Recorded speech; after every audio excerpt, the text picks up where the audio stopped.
করছে, ওরা তো বাকি আমি আপনার 1 মাস হয় ভর্তি হয়েছি।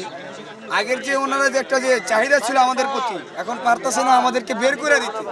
আমাদের যে প্রপারলি যে ট্রিটমেন্টটা ওটা আমরা পাইতেছি। জুলাই ফাউন্ডেশন যে মুলা ঝুলানো ফাউন্ডেশন মাত্র মনে করেন 4,000 জনেরও দিতে পারে না এই পর্যন্ত। তারা একটাই কথা বলে দিচ্ছি দিব, তাদের যে কোন জায়গায় ভুল তারা এটা স্বীকার করে না।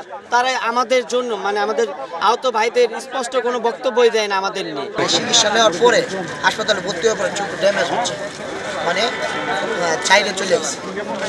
কিন্তু তাহলে উন্নত আজকে সিঙ্গাপুরে ডাক্তার আনলো, উনি বললো অবজারভেশন। তাহলে ওনাদের কী জন্য আনা হলো? আমাদের উন্নত চিকিৎসা 6 মাস হয়ে গেছে। 6 মাস হওয়ার পরেও ওনাদেরকে আনার পরে আমাদেরকে অবজারভেশনে থাকার জন্য ওনাদের যে কথাবার্তা, আমরা যে আজকে 6 মাস যাবত ওনাদের এখানে আসছি, আমাদের যে প্রপারলি যে ট্রিটমেন্টটা ওটা আমরা পাইতেছি। অগস্টে ছিলাম, আমাদের একজনকে ট্রিট করার জন্য 3 থেকে 4 জন ডাক্তার একসাথে আসতো, আমাদের কিভাবে ভালো করা যায় ওই চিন্তায়।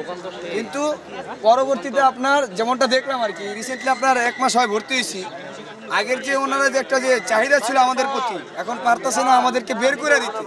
সরকার আসে, 2-1 উপদেষ্টা আসে, জাস্ট বলে যে তোমাদেরকে আমরা দেখবো, সমস্যা নাই, ওই পর্যন্তই।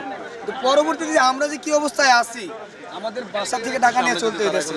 আগে আমাদের ট্রিটমেন্টটা আগে ঠিক করুক।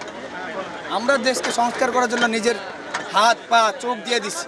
আমাদের কি করছে? আমাদের যে অঙ্গহানিটা হয়েছে আমাদের কি করছে না? তারা তো এসির হাওয়া খাইতেছে, আপনার এসি রুমে বসে কলম চালাইতেছে, মুখে বলতেছে তাতেই হয়ে গেছে। এটা তো হলে হয় না। ওনারা আসুক, আমাদের মতো এখানে হসপিটালের খাবার একদিন খাক, আমাদের সাথে একদিন থাকুক, তারপরে দেখুক এখানের অবস্থাটা কি। ক্যামেরায় ওয়াও, স্টাইল দেখাও, Xenon X21 পারলে ঠেকাও। সমন্বয়ক এবং উপদেষ্টারা তারা শুধু একটাই মুখের ছুরি দেয়, মানে ফুলঝুরি শুধু, যে আমরা জুলাই বিপ্লবের আহতের উপরে রক্তের উপর দাঁড়িয়ে আছি। আরে ভাই, রক্তের উপর দাঁড়িয়ে থাকলে হবে? আপনারা জানেন যে তারা নতুন দল গঠন করার এবং রোডম্যাপ তারা অলরেডি করে ফেলছে, কিন্তু আপনারা দেখতে পাচ্ছেন যে আহতরা তারা প্রপারলি কোনো চিকিৎসা পাচ্ছে না এবং তাদের যে বৈষম্য করা হচ্ছে তাদের ক্যাটাগরি। এবং জুলাই ফাউন্ডেশন যে মুলা ঝুলানো ফাউন্ডেশন মাত্র মনে করেন 4,000 জনেরও দিতে পারে না এই পর্যন্ত। তারা একটাই কথা বলে দিচ্ছি দিব, তাদের যে কোন জায়গায় ভুল তারা এটা স্বীকার করে না। তারা আমাদের জন্য মানে আমাদের আহত ভাইদের স্পষ্ট কোনো বক্তব্যই দেয় না আমাদের নিয়ে। আমাদের দাবি যতক্ষণ পর্যন্ত পূরণ না হবে তখন রাজপথে গুলি খেয়েছি, রাজপথে থাকবো। চিকিৎসা নেওয়ার পরে হাসপাতালে ভর্তি হওয়ার পরে চোখ ড্যামেজ হচ্ছে, মানে চাইলে চলে গেছে। কিন্তু তাহলে উন্নত আজকে সিঙ্গাপুরে ডাক্তার আনলো, উনি বললো অবজারভেশন। তাহলে ওনাদের কী জন্য আনা হলো? আমাদের উন্নত চিকিৎসা 6 মাস হয়ে গেছে। 6 মাস হওয়ার পরেও ওনাদেরকে আনার পরে আমাদেরকে অবজারভেশনে থাকার জন্য আমাদের 6 মাস হয়ে গেছে। আমার তো 2 চোখে গুলি, বাড়ি হচ্ছে মদন থানায়, ওই জায়গায় আমরা গুলি করতে হই। আমার 2 চোখে গুলি, সারা শরীর মাথা সব।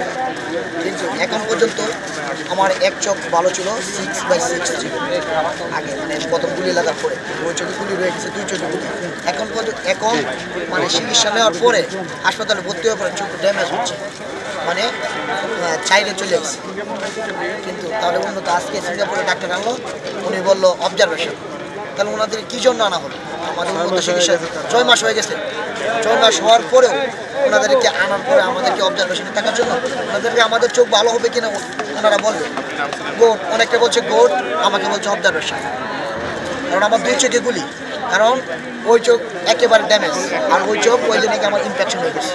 বর্তমানে যারা আওয়ামী লীগের পেশিস্ট, মানে বর্তমানে উপদেষ্টার কাছে যে চাইনিবিটা যে আওয়ামী লীগের পেশিস্ট রয়েছে, ওরাই তাই, কারণ তারা ব্যর্থ।